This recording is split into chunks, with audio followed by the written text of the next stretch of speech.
LOS40. It's a fun song because it exists on several different levels. I think that it's not so naive, or maybe it's naive, but it's quite desperate, and it has some. I think it's still relatable. Actually, I've had periods when it's been really painful to perform it because I've not been able to identify it with it at all. So hi Nina, how are you? I'm good, thank you. I guess you still live in Sweden, right? Yeah, I am. Yeah.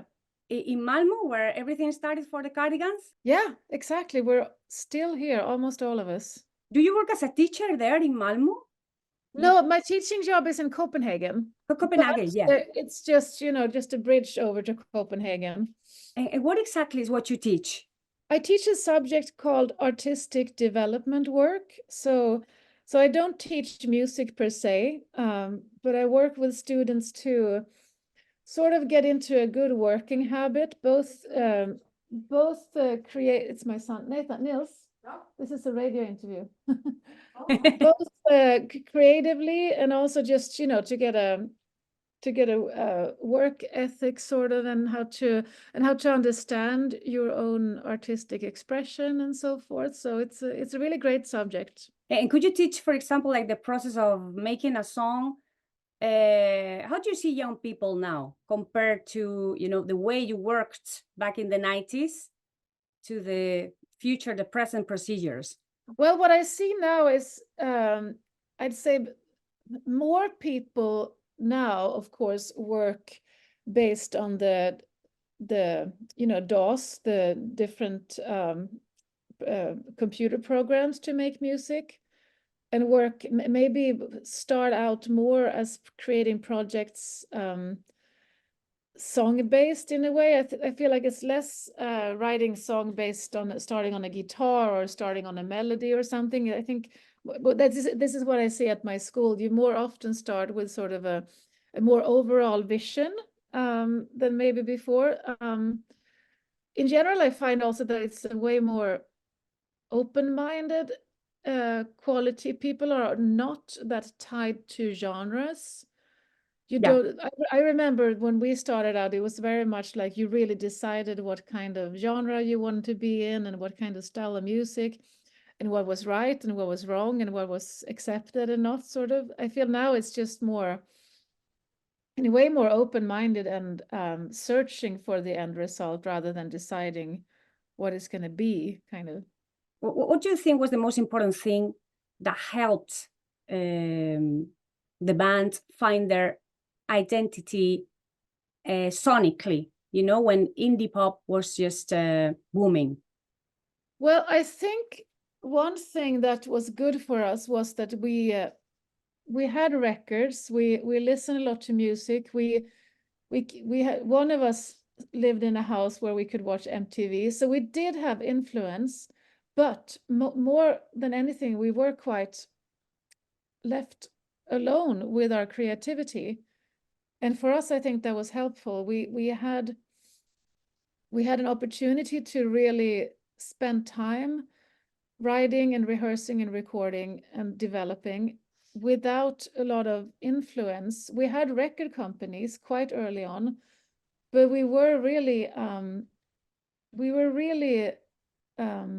clear about that they had to leave us alone, that they could have requests, but we do it and we deliver to them, and they have to accept what we're doing.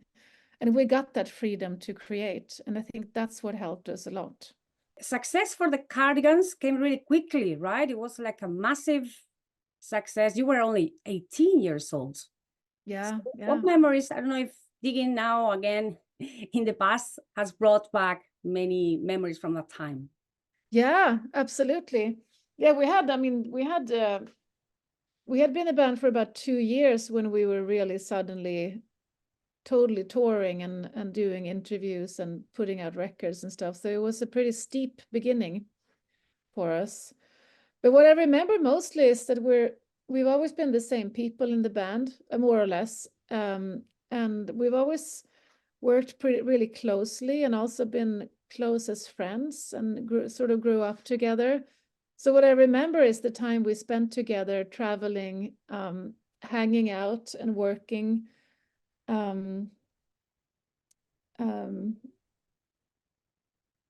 Yeah, and even when like big success would come to us, our day-to-day life would look pretty similar, and it still does, you know. And I've heard that your neighbors, that you're still remain close friends, even your kids now getting along with each other, right? Yeah, and we had a really actually on Friday, me and my son's best friend, who is the son of the drummer from the Cardigans. The three of us played a show. So I played a show with the kids for the first time, which was really amazing. So we're schooling our children too. What about Peter Svensson? Because I guess he has not been involved in this project. We found out that he had quit permanently the band last year.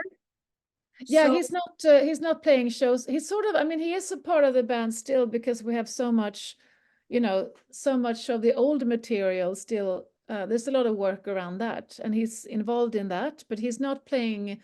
What we do physically these days is mostly play concerts, and he's not part of that. So the story of the Cardigans, your history goes on, and even touring. Are you planning, I don't know, any big tour to present this compilation, or how do you see your future as the Cardigans? Well, at the moment we have a gap. So at the moment we have no booked shows on the horizon, but we're really hoping something will come in, because we finished the last one maybe 3 weeks ago, and it was so amazing that we're ready to go again. We have a long history together, a long history of number ones in our list. Also, this Básico 40, you know, this private show that we had for our listeners and your fans in 1999. So I've had fantastic times. This afternoon, I'm going to do my son has a Spanish test.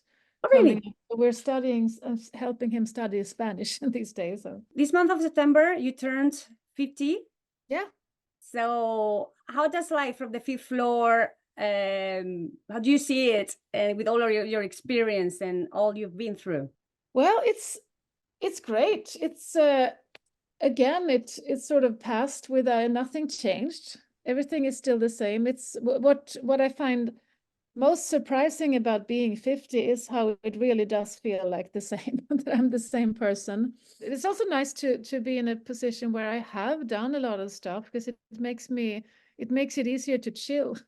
I feel like there's a lot of things I don't have to chase anymore, which is nice too. I can also just sit down and watch and enjoy. Suscríbete y entérate de todo.